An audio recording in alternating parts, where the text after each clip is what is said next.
back to the world of Remnant. Today we are moving on to Aura. Yeah. So we learned more about Aura up until it was volume 1. I think so. Kira kind of was. My girl, I'm still so upset. Rippy-dippy.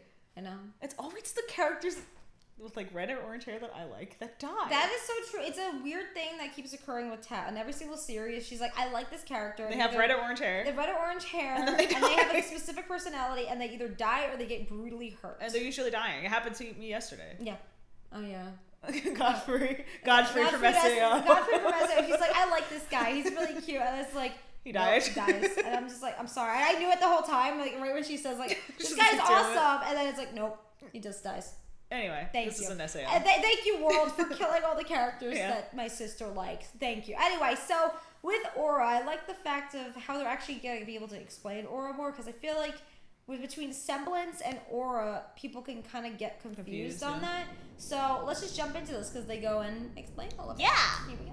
Education. Yeah. Huntsmen are widely regarded as the world's greatest warriors. Ruby, look at her. While skilled in a wide variety of weaponry and hand-to-hand combat, these champions are also masters of a much greater power. Aura. I know. Aura is a manifestation of the soul. A life force that runs through every living creature on Remnant, whether they are a meager shopkeep or a renowned knight.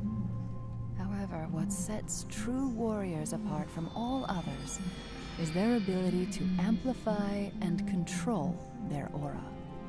Aura is primarily used as a defensive mechanism, passively coating the wielder in a protective force field.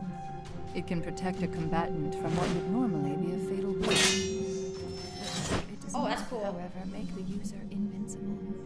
As they receive more and more damage, their aura reserve will deplete. If this happens, all the fighter will be left with is his resolve. And then death. Fortunately, when a fight turns gruesome, a warrior can also rely on their aura in a different manner. Semblance is a term used to describe the projection of aura into a more tangible form. For some, this could be the ability to control objects with telekinesis. For others, it could mean superhuman strength. The power associated with a wielder's semblance is completely unique. With enough training and focus, I don't Razor's know. aura can turn them into something much more than just a man. Hey, Oz. Right? Like, you're sitting here, you're just like, hey, Oz. Okay, so overall, I like how they kind of gave that explanation of even with Semblance. I feel as if Semblance should have its own video. I forgot if it does. Yeah, I was gonna say, I feel like this is the most confusing part of the show, Yes. so I feel like this is needed, 100%. especially for people who are kind of just watching the show just to watch it. Like, we go in it as, like, we analyze it. Yeah. So, like, to us, like, it's easier to understand, but I feel like this is definitely necessary for the show, because some people get confused with the dialogue. Exactly, and the thing is, too, is, like, if you don't have aura, then you don't have Semblance, Right. but it's like this whole mixture type thing. So, like, the crazy thing that I don't know why people skip over this. It's like on a lot of shows, like superhero shows, superhero anime, not even a superhero, anything like a lot that has to do with like fighting. A lot of people tend to skip over support, and they like to skip over defense. Because they want to make it all about the action, and oh my god, look what this person's doing, woo, boom, like, oh cool, this and that. Like, well, that's fine and dandy, that's overdone. Personally speaking, I like Super Sentai works, and the reason I love Super Sentai, like, I love We Kamen have reactions Rider. to that over on Patreon. If you're a Patreon, ignore this, because you already know. Hi. But, like, I love Kamen Rider, but something that Super Sentai does better than Kamen Rider is they make a main focus of, like, support items. And I love seeing that, because, like, you'll see on a lot of Super Sentai, no matter what it is, you'll see all these like random little trinkets come here. Like Kamen Rider always had a bunch of them. Always was good. And I love that because it's like had like these little trinkets here and there coming. It's like, oh wow, that's for support. But for like Super Sentai, it's like that's like right from the get-go, you get it, and you're like, oh wow, you expect to see it. So like with this, I'm glad that with the aura, they kind of went into the whole thing. It's like it's defense. It's like if you don't have this, you're basically gonna die. It's a shield for you. And a lot of people like to just say like, oh, this is a sword. It's like they never say this is your shield. You know, and it's like it always makes me upset because it's like a lot of people out there wouldn't want to just be on the battlefield. They'd rather be more of like, if on the battlefield, they want to be more of the shield and the protectors of being support. You know, like League of Legends, I don't keep talking about League, but like... I know, this is the second time. League of Legends, they have a lot of like champions. A lot of them are mainly for support or healers or this and that. And I think a lot of people are like, oh, that's like stupid and lame and this and that. And it's like, even on anime, it's like, oh, we never really focus on like a healer.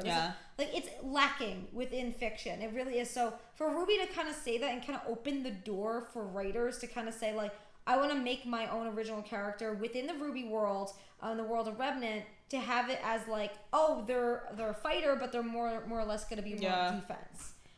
Something too that's beautiful about Semblance is the fact that every wielder of such a thing, of Semblance, is going to have something unique to them. So thing is like my semblance would be different than Tat's semblance. Your semblance would be different than ours. And it's like, that's also what makes RWBY kind of unique, is because like you never know what you're gonna see. Every single person's gonna have something different, and it's not gonna just be like, hey, all everybody's gonna have is to be able to control dust, or everyone's just gonna be able to become superhuman. You know, it's like, no, that's not how this works. It kind of also relates on like personality, has to relate to possible even kind of reminds me of Bleach with Bankai. Yes, it really reminds me of that. Yeah. You could kind of see all of like the inspiration from this, and it's like kind of cool because like each semblance would also like take out different grims. So and that is cool. Like again, like we're big fans of when it comes to people kind of like saying this is what this was inspired by, and like, you know, if you kind of openly say and see that, wow, RWBY has took a lot of inspiration from Bleach, it is there. Like you could definitely say the designs of them look like the hollows. Then also like when it comes to like we were just saying with the semblance and the Bankai, a good comparison because it's so true. But it's like when they add the aura on top of that, it's like, you know, if you don't have the aura and then you utilize your aura to make the semblance and help you in battle, that's fantastic, but don't deplete it. Right, exactly. You know, we've seen it happen where it's like these characters are gonna end up like probably depleting their aura. Because you can even think of aura as kind of like chakra with like Naruto. Yeah, or spirit energy and Bleach. Exactly. Yeah, exactly. So it takes a lot from shonen anime. Yeah. You know, and it's kind of cool too because like I remember what you guys said. It's like when Volume 6 does come around, that's when they kind of had to make a parental guidance type thing. Where RWBY is gonna get really dark. Okay. So if your kids are watching this, be careful. And it's like that's good that they did that because disclaimers are very important. Yes. Even like with our stuff, like when we post it, it's like we want to start doing disclaimers because like honestly, it's like what we talk about sometimes is like dark. Yeah. I mean, we just watched Little Busters. Yeah. And we're sitting there theorizing about things, and we're just like, are people gonna think we're okay? Because honestly, we're not okay. We're not. If you're wondering, we are. It's like people, you're gonna hear us say some dark things, like, oh, these characters gonna die. Or this, it's like, but we get really dark about it, and that's like something happens, and we're like, oh, that's not that dark, and we're just like, are we okay? No. But anyway, friends, we hope you do amazing things. You stay weird, stay wonderful, stay awesome. Till next video, fangirl, family, fan person, every single day. Bye.